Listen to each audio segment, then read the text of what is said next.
He woke slowly, his eyelids continuing to move only with a concerted effort. It had been years since he'd been able to wake up easily, and some days he just wanted to lay here and go back to sleep. He couldn't do that, though. Talia would worry.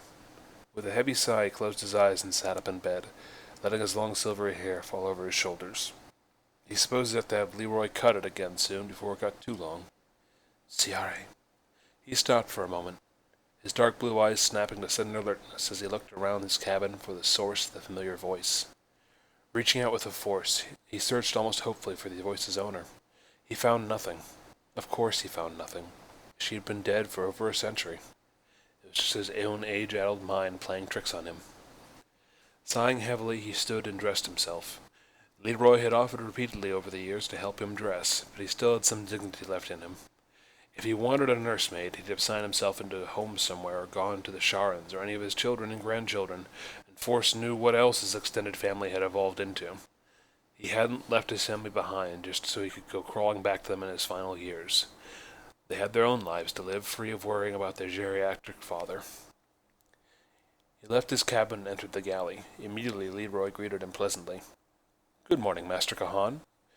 "Morning, Leroy," Kahan said as he took a seat across from his apprentice, who was looking at him expectantly. He returned her look placidly, and she started to scowl. "Would it hurt to say good morning?" her voice whispered into his mind indignantly. "I was waiting for you to say it," he replied, his face stretching in a smile. She glared at him, remaining silent as she returned to her breakfast, and Kahan turned to his. "I hope you will find the meal acceptable," Leroy remarked. "I'm sure I will, thank you, Leroy," Kahan replied, motioning to his long hair over his back. "I think it might be time to get this trimmed." "Of course, sir. When shall I look for you?" Kahan looked at Talia, who was looking at him hopefully, smiling slightly. "I think after this morning training." "Excellent, sir. I shall await your presence," Leroy said as he began to clear the table. Finishing his meal, Kahan stood and motioned for Talia to join him. She jumped to her feet, her lightsaber very obviously clipped to her belt.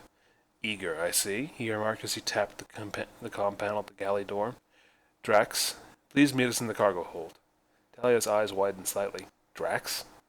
Kahan smiled at his apprentice. "You've brought your saber. I think combat training would be in order." "Well," Talia looked down at the saber resting against her thigh. "But all Drax is going to do is shoot at me." "Oh?" Kahan asked with an amused smile as he pushed the comm panel again. "Sam, Max, cargo hold for saber training." He looked at Talia with a smirk. "How about 2 lightsaber appointments while dodging blasters?"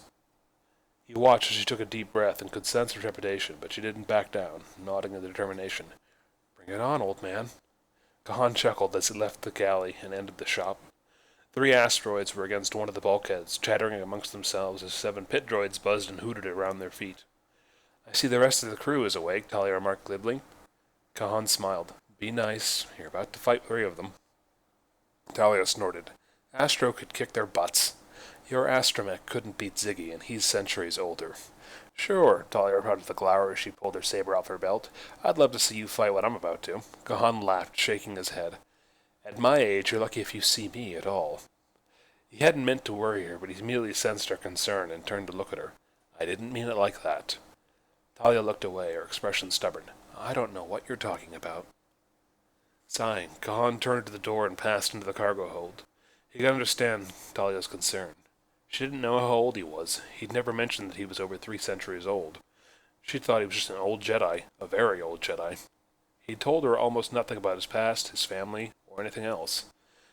That was more his own objective to distance himself from his past than any desire to keep Talia from that knowledge.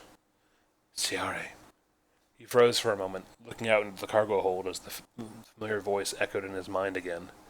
His eyes scanned the relatively empty cargo hold. Drax, Sam, and Max stood patiently as they waited for himself and Talia.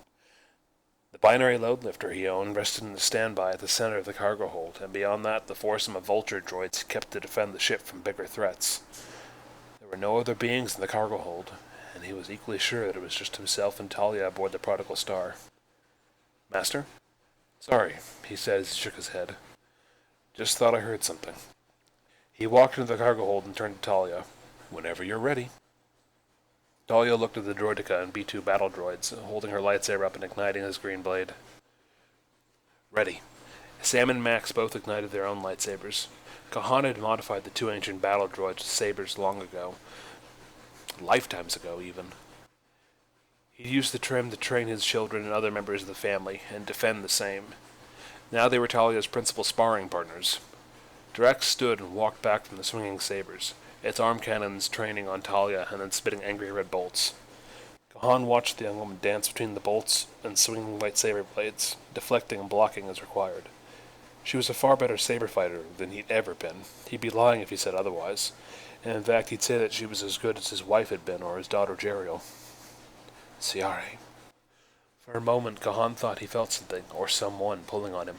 Then pain shot through his chest as he found himself staggering backwards away from Talia's training. He sank against the bulkhead and slumped to the ground as his breathing became shallow. His vision slowly blurred and darkened. He wasn't sure if he closed his eyes or his sight left him, but the result was the same. Ciare. Kahan opened his eyes, looking up into a face he had not seen in over a century. RT smiled down at him, her features youthful and framed in her vibrant sea-keen hair. It's time, she said gently as she took his face in her hands, closing her golden eyes as she pressed her lips to his. Ciare, he breathed against her lips as the kiss ended and he smiled up at her. I missed you. She nodded. I know. I've been waiting for you.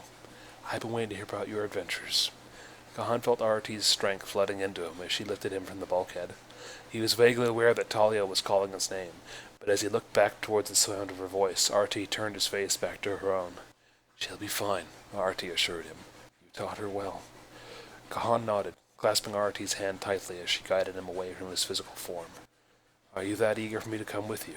His wife turned to him, taking him in her arms and pulling him into a passionate kiss that answered all his questions as he joined her in eternity.